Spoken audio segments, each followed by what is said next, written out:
Vasudevaya.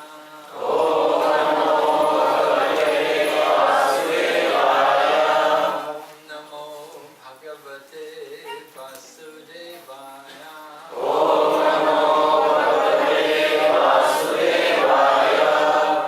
Namo Bhagavate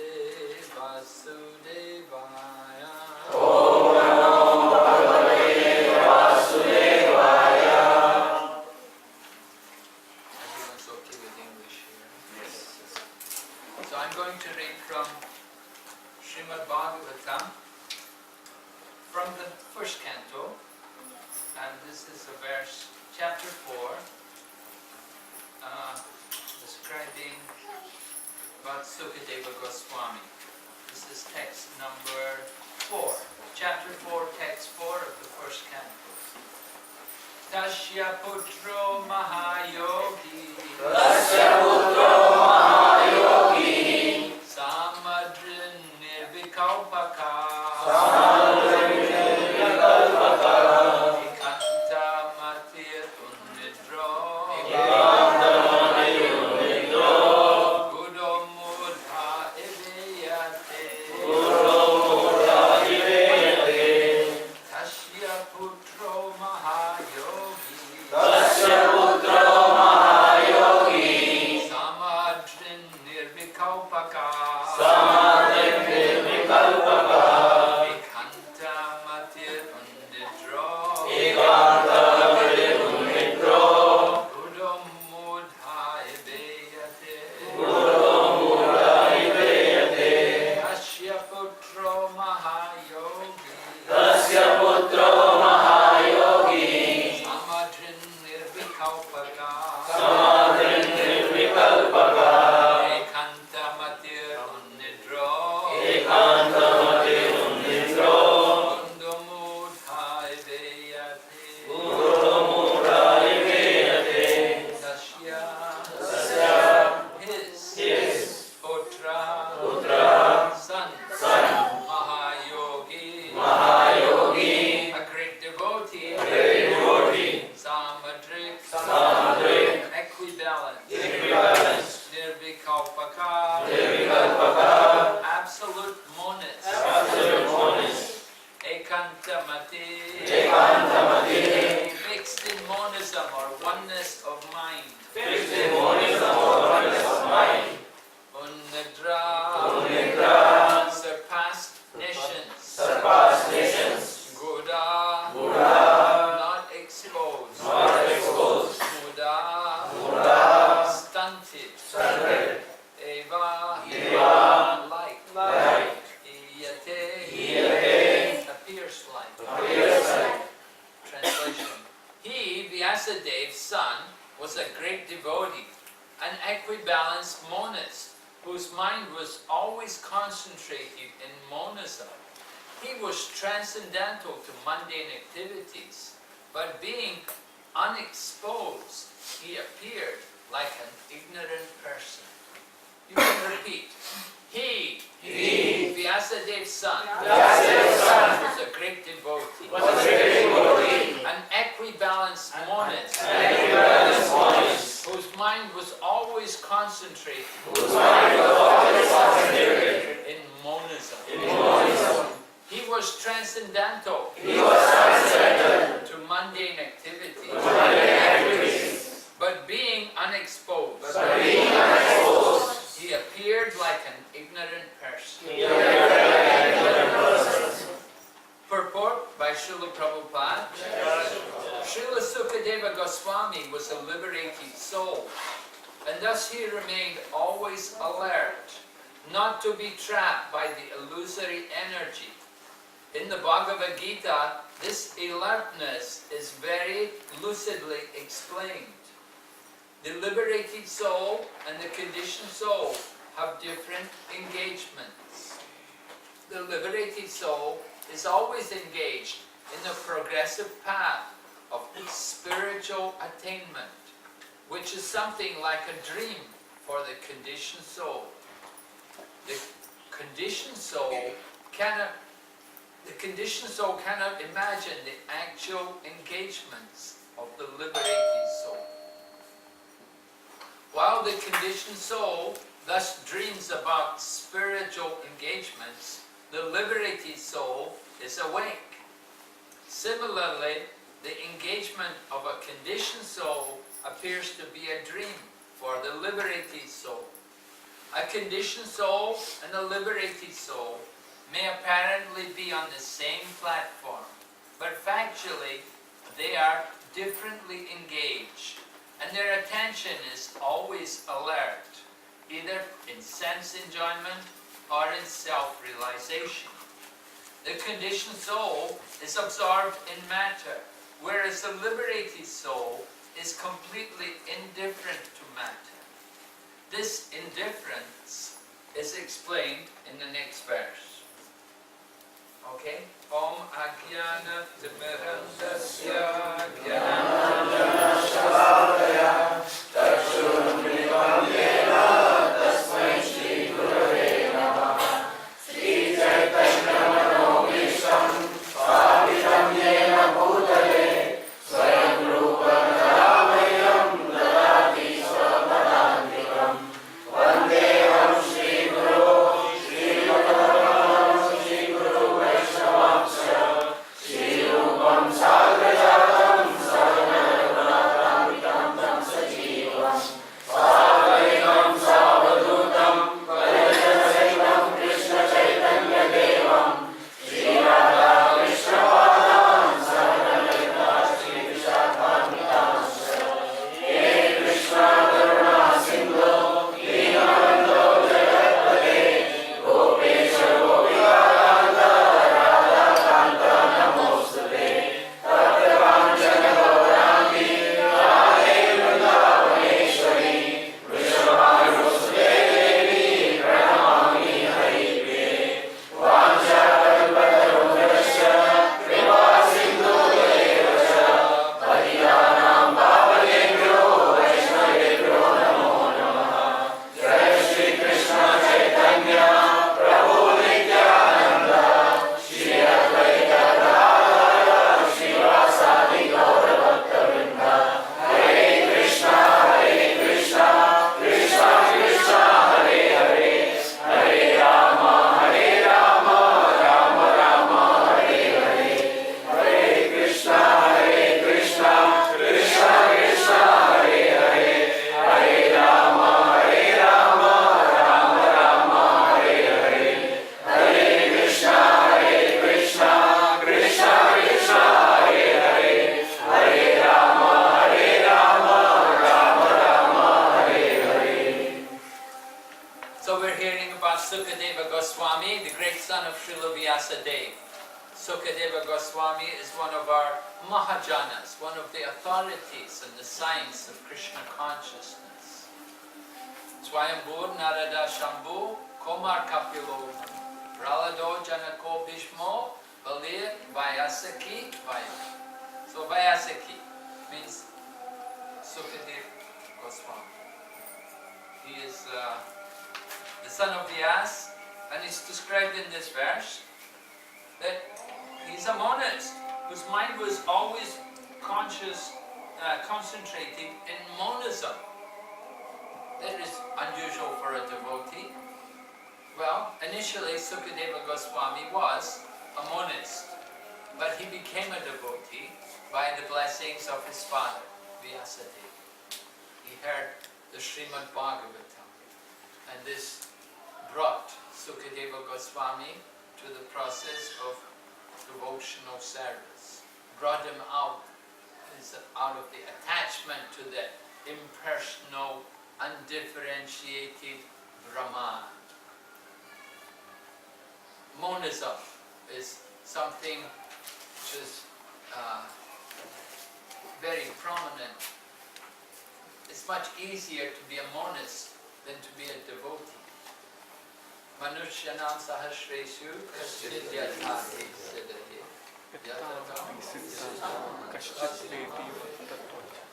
Out of thousands among men, only one is endeavoring for perfection.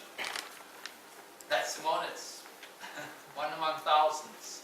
And among thousands of monists, hardly one knows Krishna in truth. But that's the devotees are rare. Monists are more common. It's easier to be a monist.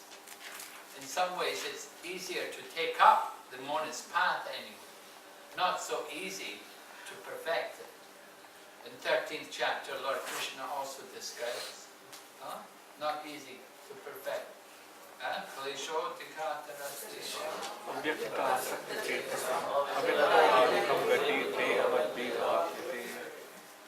Advancement on this path is always difficult, troublesome, klesha. A lot of trouble. Not easy to be attached to this unmanifested, undifferentiated, impersonal. We have no experience of that. It's much easier to be attached to a person than to be attached to something which is impersonal. Difficult to develop feeling. Well, you can't. On the impersonal platform, there should be no feelings. There's only the oneness. It's all one. That you are. Tattvamasi. Shankaracharya gave a lot of importance. He put the emphasis on this kind of aphorism. Tattvamasi. That sarvam kalvidam brahma. These are all the impersonal statements which were promoted by Shankaracharya. So Lord Chaitanya Mahaprabhu exposed these defects, and Lord Chaitanya, of course, he defeated this impersonalism, this tendency towards nirvishesha and shunyavadi by preaching about what we call Gauravani, the message of Lord Chaitanya. And that message of Lord Chaitanya, of course, was the chanting of the holy names by the Sankirtan movement. So it's the chanting of the holy names which actually takes away this impersonalism. But sometimes we do find also that those who are on the monist path may also chant the holy name. They may also chant the name of the Lord. They may also worship Radha and Krishna. They may also read Bhagavad Gita. But their intention is to become one. That we're doing these things because they are the means to our perfection. And their idea is that eventually we're going to give this up. But a devotee, one who is personal, he wants to engage eternally in the service of the Lord. The devotee is engaged in Sanatana Dharma. We talk about eternal religion.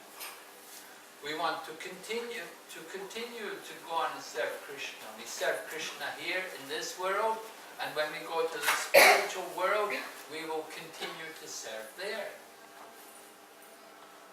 So Sukadeva Goswami, he was fixed, he was attached, he was concentrating on this monistic path. Similarly, the four Kumaras, they were also monists, but they also became devotees. And Prabhupada says, actually, he said, we find the impersonalists, the monists becoming devotees, but there's no example of devotees becoming impersonalists. You may say, no, I know somebody, he was with us and then he went to the impersonal. Then probably he wasn't a devotee at all. But you don't become a devotee just by being here. We have to have the mood of a devotee. We have to have the heart, the feelings of the heart that we want to render service to Lord Krishna. So, devotee is different from the conditioned soul. In the purport, Srila Prabhupada is talking about how, he's referring to that verse in the Bhagavad Gita, Yanisha Sarva Bhutanam.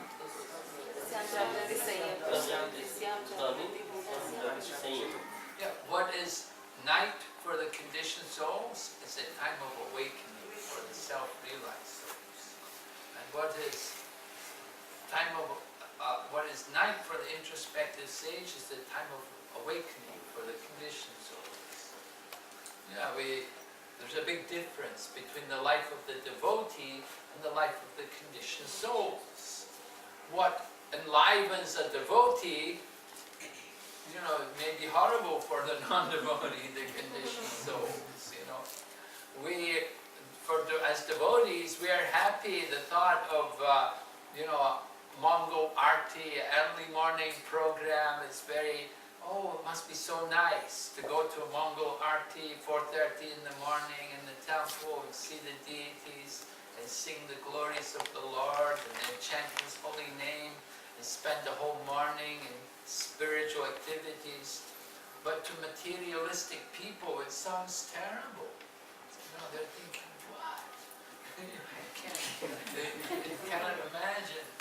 So, they have and then similarly, what enlivens the materialist, you know, their idea of something, you know, to go the whole night to the club and drinking or gambling and all horrible, sinful activities.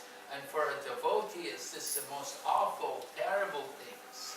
But for the materialistic people, they're thinking, wonderful, this is, you know, how we get our pleasure, our life. So there's a different vision. But sometimes the activities may be the same. The conditioned soul and the liberated soul, they may be engaged in the same activities. For example, you know, you may be working somewhere, and you're working, and some other conditioned materialistic person is working also in the same office, the same job. But there's a big difference in the consciousness. One is a liberated soul, and one is a conditioned soul. They're doing the same work, the same activities. They drive the car to work, go to the office, and they do their job. And it seems like they're doing the same activities as anybody else. But actually they're liberated souls, because they do everything as a service for Krishna. They don't do it for simply just for their own sense gratification, but they do it in consciousness of Krishna. But the conditioned soul, he's doing the same work in consciousness simply of the body and his bodily needs. The devotee is performing the activities in relation to Krishna. He's thinking my service to Krishna. And the materialist is thinking my body for my pleasure. Srila Prabhupada gives an example about the mother who was not well educated, and she had a young child who wanted to get a good education. So the mother arranged a tutor to come and give classes to her child. And the tutor was teaching the child mathematics, and they were doing some algebra, A plus B equals C. And the mother was watching, and then she became upset, and she started to chastise the teacher, that I brought you here to teach my son. Why are you still teaching him ABC? My son has already been studying 10 years at school. He already knows ABC. Why are you teaching him this? But the teacher said, no, I'm not teaching ABC. This is algebra. A plus B. It's mathematics. I'm not teaching him ABC. The mother cannot understand, you see. She's thinking this is just ABC. She cannot see the difference. And similarly, people may see the activities of a devotee, and they may think, well, he's just the same as me. He does the same work I do. What is the difference between him and me? There's no difference. Why you think he's a liberated soul? But the difference is in consciousness, that the devotee performs activities in the consciousness as being a servant of Krishna. He does not think the activities are being performed simply for his own pleasure or for his own material gain, but he considers it to be his duty in relation to Krishna. Everyone has some duty to perform. Just like in Bhagavad Gita, Arjuna wanted to give up his duty. But Lord Krishna instructed him, this is not proper. You should perform your duty. But perform the duty without attachment. And in this way, then you will no longer have to worry about the reactions from the activities. It becomes karma yoga when we perform our duty with detachment. This is karma yoga. Arjuna was thinking, let me become a beggar, let me go and beg. But Krishna says, that's not your nature. You have to act according to your nature. Arjuna is a Kshatriya from a royal family. How could he go and simply beg? Not his position. Rather, it was his duty, his nature to fight and to take part in the battle. So in the same way, we also have to perform duty. We have our material duties and our spiritual duties. Material duties according to our situation in varnas, in ashrams, families, and we have children. We have to recognize responsibilities. These things are important. We cannot neglect. At the same time, we have also spiritual duties. Now, at what stage can we give up the material to take up spiritual duties?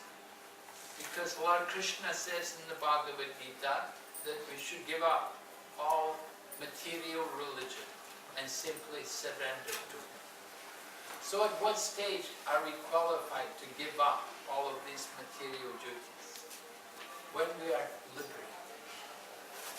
Without being a liberated soul, we're not qualified to give up our material duties. First of all, we have to become a liberated soul. What does that mean? Sometimes people think liberated soul means you should have 4 arms. Well, if we have to wait till we have 4 arms, we will never. Rather, liberation means ihayasya haredasye karmana manasakira nikilas papiyavastastu jivan mukta sa uchate. Liberated, jivan mukta, liberated soul, is one who uses the body, mind and words in the service of Krishna. So if we're able to fully dedicate the body, mind and words in the service of Krishna, then we can give up all our duties. Sukadeva Goswami was that kind of person. And you can see, it's described here, that his appearance, he appears like it appeared to be like an ignorant person.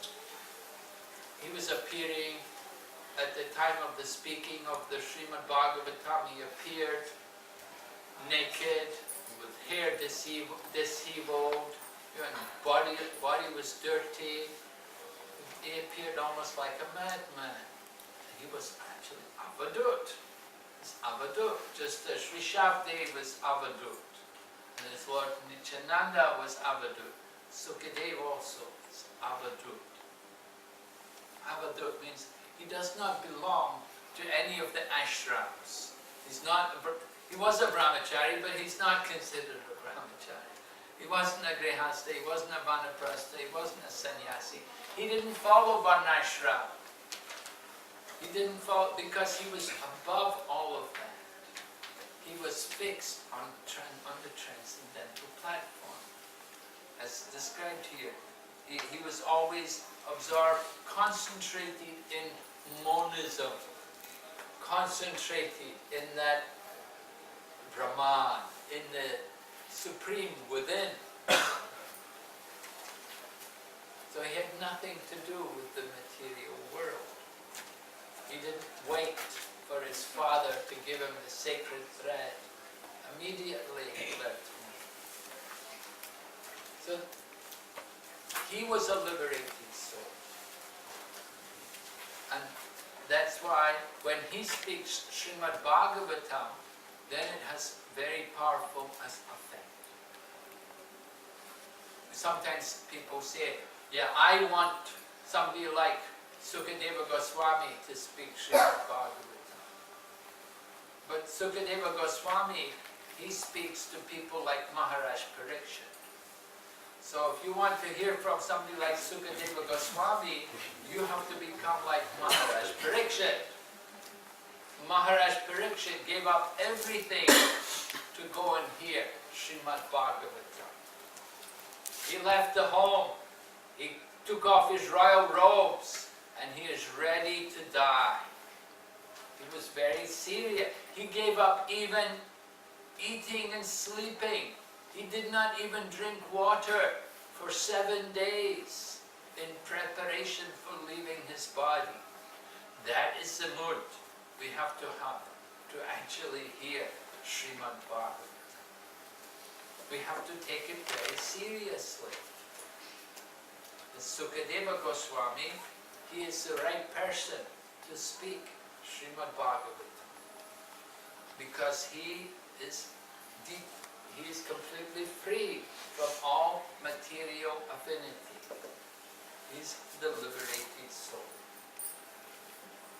So Sukadeva Goswami, we said he's our authority in this matter. He had heard Srimad Bhagavatam from his father, and therefore he was able to repeat as he had heard from Vyasadeva. We want to understand the Vedic literatures. We also have to hear through the proper channels, through the disciplic succession. Just as Srila Vyasadeva heard also, we know in Srimad Bhagavatam it's described how Vyasadeva was instructed by Narada Muni, and Narada Muni, he was instructed by his father, Lord Brahma, and Lord Brahma, he got his instruction from Lord Krishna. So this is a disciplic succession. In the same way we want to understand the Srimad Bhagavatam through this line of disciplic succession. And the results of hearing Srimad Bhagavatam, when we hear properly, the result will be that we will also become like Sukadeva Goswami. We will also, as is described here, he became indifferent to material pleasure. He's not attached to any kind of pleasure of the material world. So this is, of course, not an easy thing to achieve, but it is possible when we follow the proper procedure. What is that procedure? We have to execute sadhana bhakti regularly, hearing, chanting, taking part in Krishna consciousness. We don't have to change our ashram, or we don't have to become like Sukadeva Goswami. We don't have to become a madman. Rather, we have to remain in our position. Stane stita shruti gatam tanvan manobir ye prayaso jita jito biyasi. Yeah, remain in your position, but at the same time hear about Krishna in the association of devotees. And in this way Krishna becomes conquered. Although Krishna is never conquered, he is conquered by the pure love of his devotees. Those devotees who become attached, who become indifferent to all kinds of pleasure of the material world. How do we become indifferent to the pleasures of the material world? Simply by becoming interested in Krishna. The more we're interested in Krishna, the less we're interested in Maya. It's like the tug of war. Did you have tug of war when you were young? And you get on one rope, and the two teams, and they're pulling. One team's trying to pull the other. So Maya's on one end, and Krishna's on the other. Who's going to win? Well, it depends. If we help Maya, we can go to Maya. We can choose. If we want Maya, Maya is there. We can take Maya. We have that free will.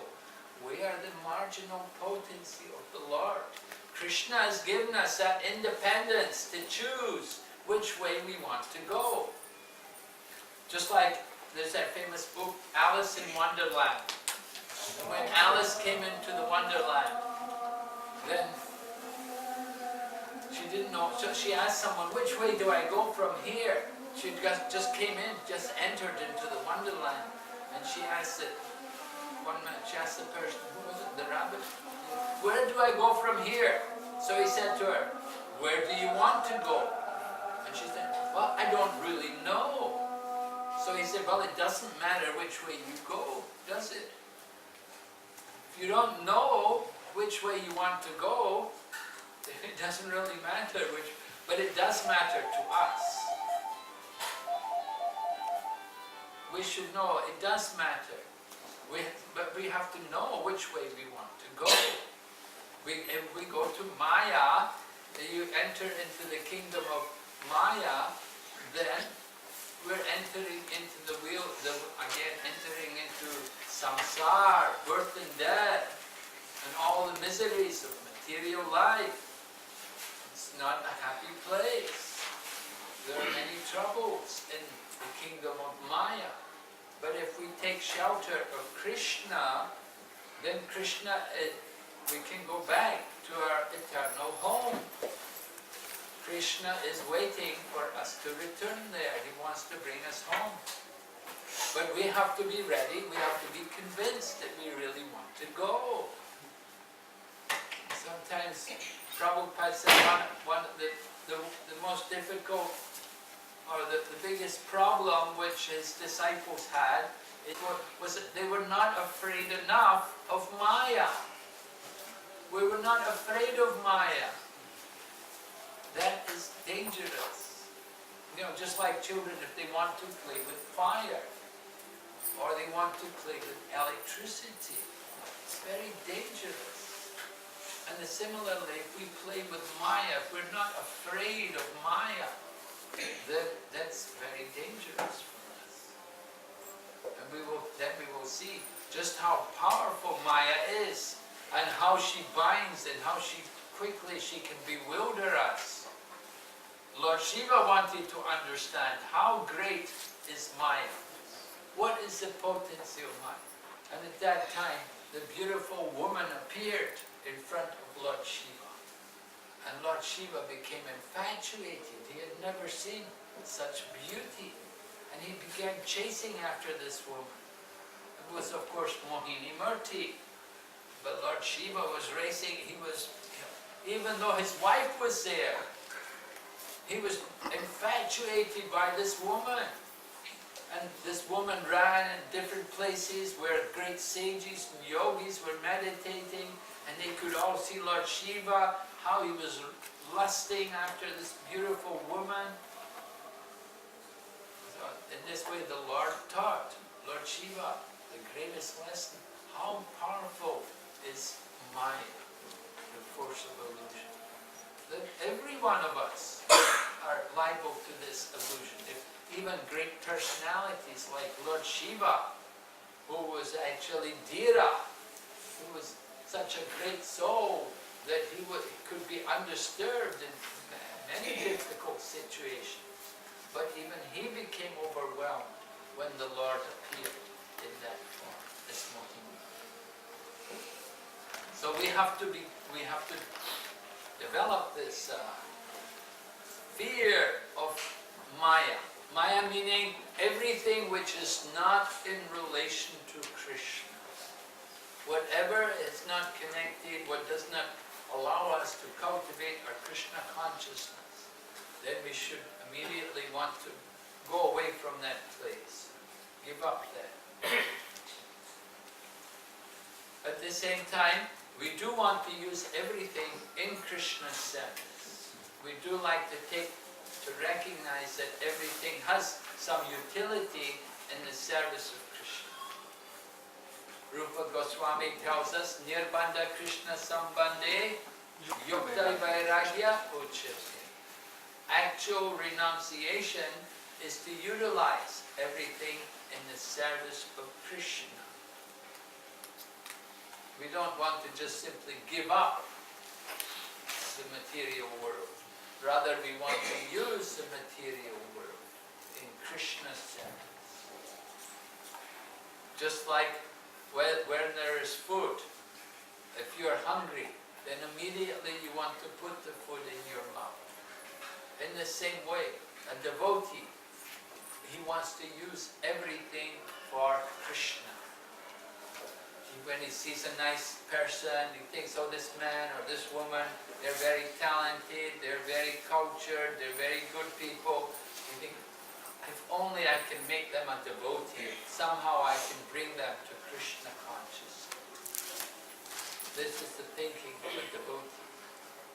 So Sukadeva Goswami, he is that kind of person. He has heard Srimad Bhagavatam, he has realized it. He is fully detached from the material pleasures of life. He simply wants to be engaged in devotional service. He's been wandering the world, but by the arrangement of the Lord, he has the opportunity to meet with Maharaj Parikshit. Just at that time, when Maharaj Parikshit had been cursed to die. Srila Prabhupada points out, he says that they never met before. Sukadeva Goswami had no interest to meet a person like Maharaj Parikshit. But when Maharaj Parikshit was retired from all of his worldly duties, then Sukadeva Goswami appeared. Then the arrangement was made. So Lord Krishna arranges for us to meet people, which gives us the opportunity to cultivate our bhakti. By the mercy of Krishna, we get the association of devotees. By the mercy of the devotees, we get Krishna. We cannot get Krishna independent of the devotees. We want to get Krishna, we have to know the devotees, we have to associate with the devotees.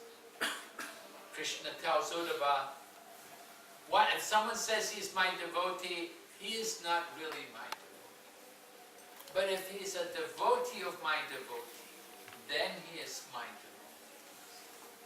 Worship of Krishna's devotees is even more important than worship of Krishna.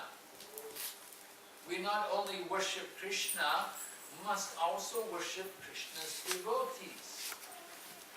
We worship the Tulsi tree, we worship Srila Prabhupada, we perform his Guru Puja. In this way we are worshipping those things in relation to Krishna. Aradhanam sarvesham Vishnor aradhanam param. Tasmat parataram devi tadiyanam samachara. Of all kinds of worship, the worship of Vishnu is supreme. But, Lord Shiva goes on, even greater than the worship of Lord Vishnu is the worship of those things in relation to Vishnu. The worship of the devotees. So that's why within our daily program, we also worship the founder Acharya, and by worshipping the founder Acharya, we're offering our respects to all of the acharyas in the line of disciplic succession.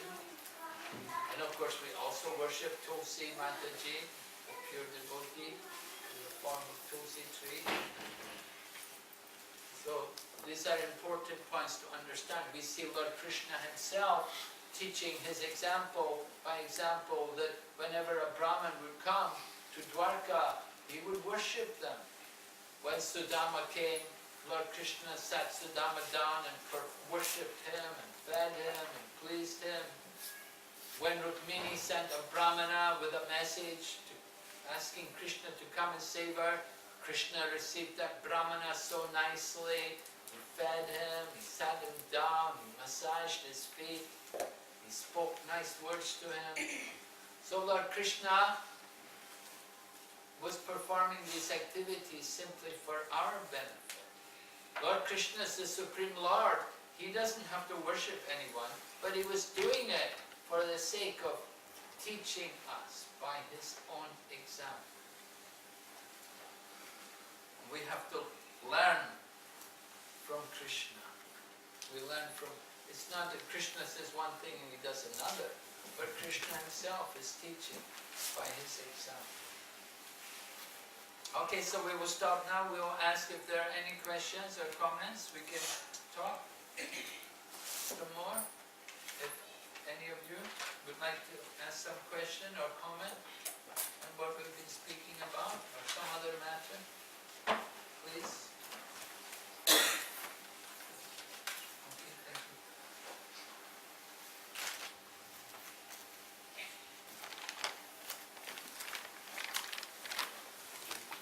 Yeah?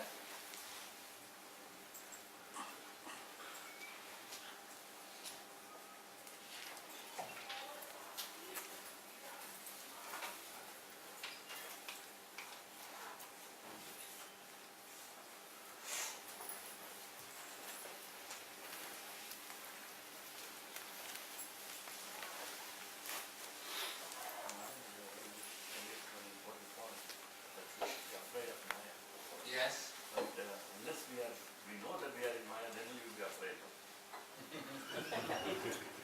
We don't realize that we are in Maya also. So to understand how to inflict the fear in our mind. Well, I think often people do know that they're in Maya. Sometimes even we'll meet people that in the past maybe they had been associating with us, but for some reason or another they had stopped associating. And then after some time you may meet them again and you say, how are you doing now? What's going on? I haven't seen you for a long time. What's happening? And they will say, oh, I'm in Maya. I must be in Maya. And so often people do know they're in Maya, but they're just helpless to do anything about it. Because once you get into Maya, it's easy to get into Maya, it's not so easy to get out.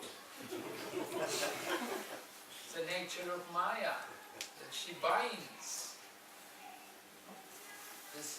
Maya means Krishna's energy. It's very powerful, very attractive. And you come into these cities like Dubai and Abu Dhabi, you see these huge buildings, elaborate structures, and all the different cars and things here. So it appears to be, very attractive. People think, oh, life is very nice here. There's enjoyment, there's happiness here.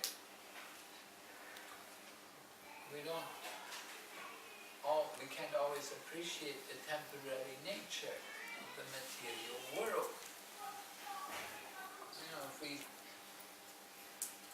If we were to understand just how temporary this life is, then we would maybe be thinking differently about things. Education is important. We have to teach people to understand when they're in Maya, what is Maya. Lord Chaitanya's mother and father, at one point, they didn't want Lord Chaitanya to go to school because Lord Chaitanya's older brother, Vishwarup, had become a sannyasi and he'd left home. And it was very heartbreaking for Mother Sachi that her oldest son secretly disappeared from the home and went off to become a renunciate. All the women are now, they're all sympathizing. You see, for women, this is not a very nice thing. I think why a son should do that. The son should stay at home, just be a normal person. So Mother Sachi and Jagannath Mishra, they were concerned that maybe Nimai, maybe the young son, will also be like the big brother. Maybe he'll follow his big brother and also go away from home. So father decided, we won't send our son to school anymore. We won't educate him. Because if he gets education, he'll understand the nature of this material world. He'll know this is Dukalayam Ashashritam. So better we keep him at home. Let him just stay at home and be ignorant, be uneducated. So then Lord Chaitanya, when he heard he wasn't to go to school anymore, then he started to do all kinds of tricks. And he would go with friends and he'd go to people's homes and dress up like, they put a big blanket over them, they go like a bull in their home. And then they would, one day also Lord Chaitanya was sitting on the pot of garbage where all the clay pots were put after they'd been used. Because he had the custom, they would cook in clay pots, and after the clay pot's used, then you just throw it away. Just like what they do in Jagannath Puri today. And so at that time, Lord Chaitanya was sitting on the pile of pots where all the broken pots were, which was the garbage area, contaminated area. So Mother Sachi saw her son sitting there, and she said, "What are you doing? Why are you sitting there?" And Lord Chaitanya said, "Well, you don't let me get education. How do I know what's pure and what's not pure? You won't let me go to school." So, like this, then the neighbors also complained that if you don't send your son to school, it will be very bad. You know, our sons are all going to school. Yes, we know that maybe when they grow up, they may leave home, they may take sannyas, but whatever happens, it's the plan of the Lord. We have to accept. You can't deny your child education. So they convinced Mother Sachi that just send them to school. Whatever happens, it's the will of the Lord. So Maya, is it the will of the Lord, or is it... Because it was Krishna's mercy, Prabhu, you know, I'm in Maya.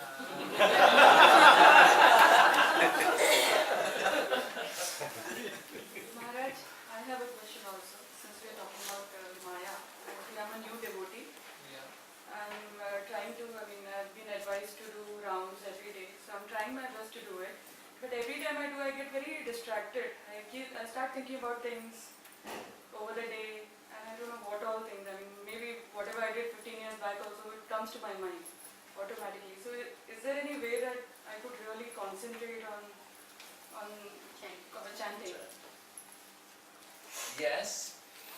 Well, first of all, you have to understand that in chanting Hare Krishna, it's a gradual process. You're not going to get the perfectional stage of chanting immediately. I know you want everything very fast. Fast food, you know, high-speed internet, you know. Everything's very fast, you know, but chanting, you know, it's a process, you know, and it takes some time. You have to develop it. So there are certain things you can do to help to improve your chanting.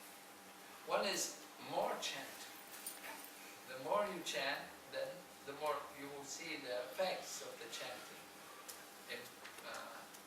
become manifest. Another thing you can do is to chant in the association of senior devotees. Find a nice environment to do your chanting, a spiritual environment. Because often you may be doing your chanting maybe at home. So within your home there are many items, different things there which remind you of family affairs and different friends and relatives, material connection. It doesn't help you to focus on the chanting.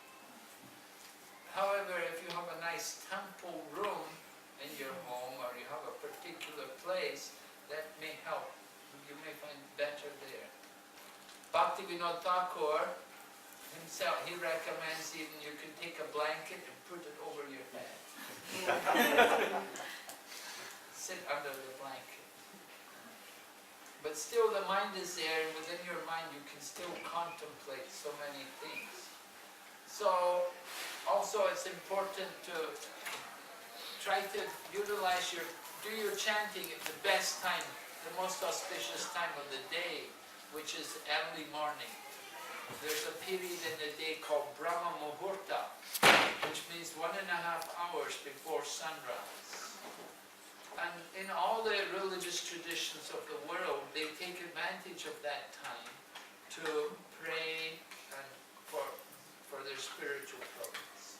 Here, we hear the Muslim prayers every morning, about 5 o'clock. Yeah, you can hear their prayers, early morning prayers. Buddhists also, sometimes I travel in Buddhist countries, I sometimes have to stay in a Buddhist temple, and they wake up every morning, 4 o'clock.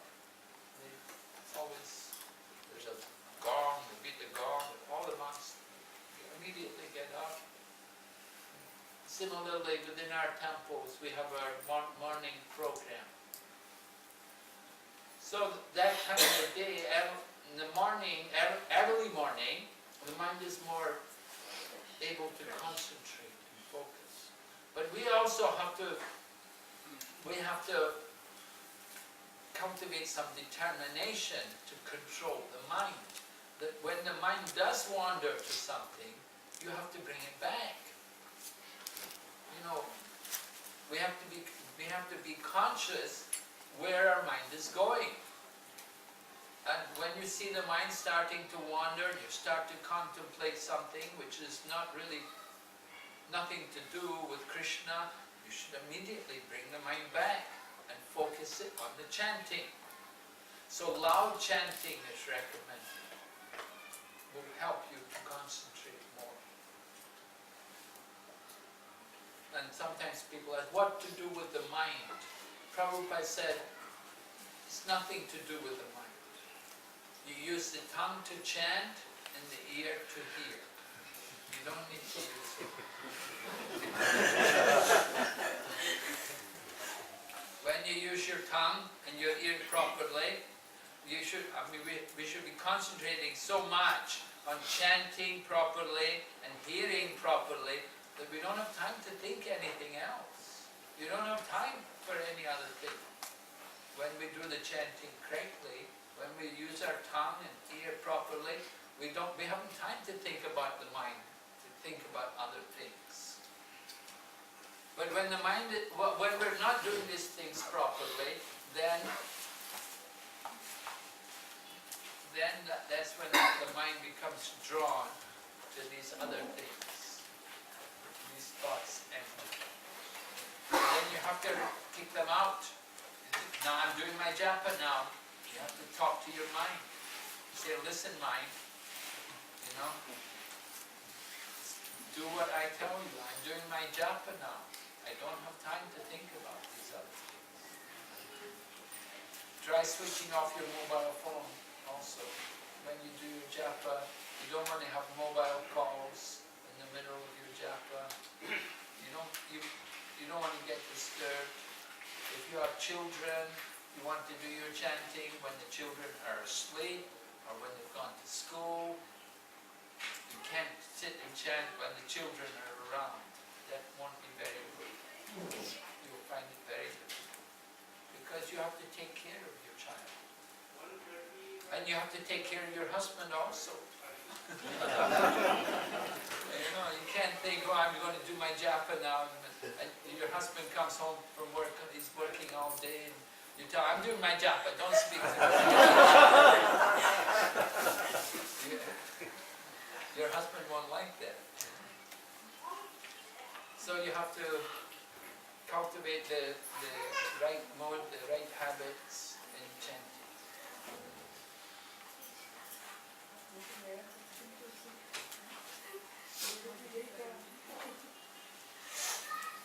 Okay, any other points?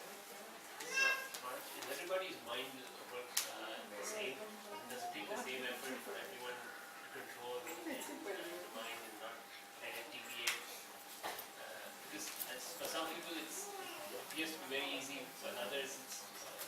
Well, of course, not everyone's the same. Yeah, there's according to how they're influenced by the modes of nature. If somebody is very much in the mode of ignorance, they're going to have a much harder time to control their mind. And somebody's in the mode of passion, again, they have that nature. It's not so easy for them to get a grip of their mind. That's why we try to cultivate the mode of goodness. We want to associate with the mode of goodness more. Because there, the mind is a bit more easier. It's a bit easier to get a grip over the mind, to control the mind. If we can cultivate the mode of goodness, then it's much easier to transcend the material nature. But if we're way down there in the modes of passion and ignorance, then it's a big struggle. And the mind is full of lust. The lust is found in the senses, the mind, and the intelligence. So, you definitely want to get rid of these things in order to cultivate control of the mind.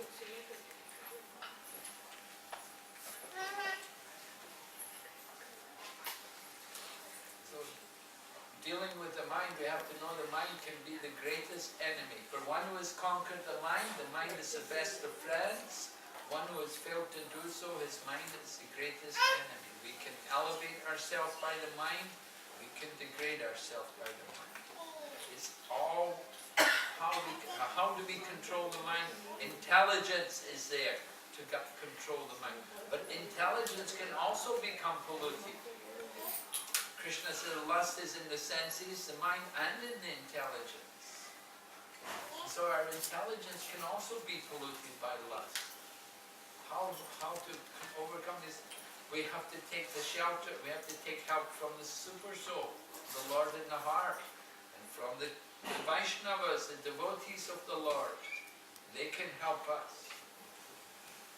We need their mercy. So for one who's in instance more by ignorance and passion, which is unfortunate, is that they have to work harder. Well, certainly he's unfortunate. Yeah, he will have to work harder. They can also become Krishna conscious, but it's a big jump. Yeah. Of course, just because someone's in goodness doesn't mean that it's easier for them to become Krishna conscious, because sometimes we see people in the mode of goodness, they're more attached to being in goodness. As Prabhupada said, he explains that in the mode of goodness we are conditioned to happiness. We're thinking, I'm a good person. At least in the mode of passion and ignorance, you can understand more we're suffering. So that's an advantage, to appreciate that we're suffering. Krishna said, Krishna is the property of those who are akinchana gochara, the materially impoverished. So if one is really helpless, maybe in the mode of passion and ignorance, but it can be detached from all of these things. But in the mode of goodness, we become comfortable there in that mode of goodness. And we think, what's the need to do any more? I'm a good person, I'm a vegetarian, I don't tell any lies, I don't steal, I'm a good person. Why I have to be a devotee? But the problem is that you maybe think you're a good person, but at any time the mode of passion and mode of ignorance can conquer that mode of goodness. They're not fixed in the mode of goodness. So, knowledge of the modes of nature is certainly something which people can benefit from. That they can read the Bhagavad Gita, hear about these things. But then also, even though we may tell them, who will accept it? Just like one lady came, her son had become a sannyasi. It was the Chudananda Swami's mother. And she came to see Prabhupada, and that day it was very hot, and she said, oh, it's so hot here, so hot, Swamiji. And Prabhupada said, yes, material world is suffering, it's all suffering here. And so immediately she said, no, I don't think it's suffering. I think this world is okay. And Prabhupada, you were just saying it's so hot. Now you say it's okay. So this is the problem with people, that they don't like to admit they're suffering. So when they're in Maya, yeah, sometimes they won't admit, sometimes, if they, sometimes people go, okay, I'm in Maya, what can I do about it? They don't want to do anything. Even they know what they have to do, they won't do it. So they're very unfortunate. But when they ask, what can I do? Just like Sanatana Goswami, when he met Lord Chaitanya,